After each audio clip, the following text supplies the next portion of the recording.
ಜೀವನದ ಬಹಳ ದೊಡ್ಡ ಪಾಠ ಯಾವುದು ಗೊತ್ತಾ? ಇಲ್ಲಿ ಯಾರು ಶ್ರೇಷ್ಠರಲ್ಲ, ಯಾರು ಕನಿಷ್ಠರಲ್ಲ.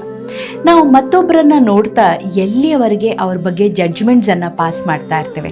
ಅವರು ಜೀವನದಲ್ಲಿ ಏನೋ ಅಫೇರ್ ಇಟ್ಕೊಂಡಿದ್ದಾರೆ, ಅಥವಾ ಅವ್ರು ಎಲ್ಲೋ ದುಡ್ಡು ಲಾಸ್ ಮಾಡ್ಕೊಂಡಿದ್ದಾರೆ, ಅವರಿಗೆ ಬುದ್ಧಿ ಇಲ್ಲ, ಬರೀ ಸಾಲ ಮಾಡ್ಕೊಂಡು ಓಡಾಡ್ತಾ ಇದ್ದಾರೆ, ಈಸ್ ಅ ಲೂಸರ್. ಹೀಗೆ ನಾವು ಮತ್ತೊಬ್ಬರ ಬಗ್ಗೆ ಎಲ್ಲಿಯವರೆಗೆ ಜಡ್ಜ್ಮೆಂಟ್ಸ್ ಇಟ್ಕೋತಾ ಇರ್ತೇವೋ ಅಲ್ಲಿಯವರೆಗೆ ನಾವು ಎಂದಿಗೂ ಕೂಡ ನಮ್ಮ ಜೀವನದಲ್ಲಿ ಹೈಯರ್ ಕಾನ್ಷಿಯಸ್ನೆಸ್ ಅಂತ ಹೇಳ್ತಾರಲ್ಲ, ಮುಕ್ತಿಯ ಕಡೆಗೆ ಹೋಗೋದಕ್ಕೆ ಸಾಧ್ಯ ಆಗೋದಿಲ್ಲ. ನಾವು ಎಲ್ಲರನ್ನ ಕೂಡ ಒಂದು ನಿರ್ಲಿಪ್ತ ಸ್ಥಿತಿಯಲ್ಲಿ ನೋಡಬೇಕಾಗತ್ತೆ.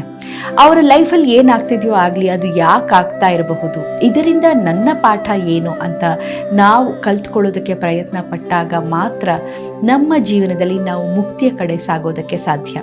ಇಲ್ಲಾಂದರೆ ಪ್ರತಿ ಬಾರಿ ಮತ್ತೊಬ್ಬರನ್ನು ನಾವು ಜಡ್ಜ್ ಮಾಡಿದಾಗಲೂ ಕೂಡ ನಮ್ಮ ಮುಂದೆ ನಾವೇ ಕಲ್ಲುಗಳನ್ನು ಹಾಕ್ಕೊಳ್ತಾ ಹೋಗ್ತೇವೆ. ಆದರೆ ಈ ಕಲ್ಲುಗಳನ್ನು ಹಾಕೋದು ದೊಡ್ಡ ವಿಷಯ ಅಲ್ಲ. ನೆನ್ಪಿಟ್ಕೋಬೇಕಾಗಿರೋದು ಏನು ಗೊತ್ತಾ? ವಾಪಸ್ಸು ಅದೇ ನಾವು ಕಲ್ಲುಗಳನ್ನು ತುಂಬಿದಂಥ ಹಾದಿಯಲ್ಲಿ ನಡ್ಕೊಂಡು ಬರಬೇಕಾಗತ್ತೆ. ಆಗ ನಮ್ಮ ದಾರಿಯಲ್ಲಿ ನಾವೇ ಈ ಕಲ್ಲುಗಳನ್ನು ಹಾಕಿರ್ತೇವೆ ಅನ್ನೋದು ಇಲ್ಲಿನ ದೊಡ್ಡ ಸತ್ಯ. ಆದ್ದರಿಂದಾನೇ ಬದುಕನ್ನು ನೋಡಬೇಕಾದ್ರೆ ಎಲ್ಲರನ್ನೂ ಒಂದೇ ರೀತಿ ನೋಡೋಣ. ಅವರ ಜೀವನ ಅವರದು, ಅವರ ಹೋರಾಟ ಅವರದು, ಅವರ ಆಯ್ಕೆಗಳು ಅವರದು.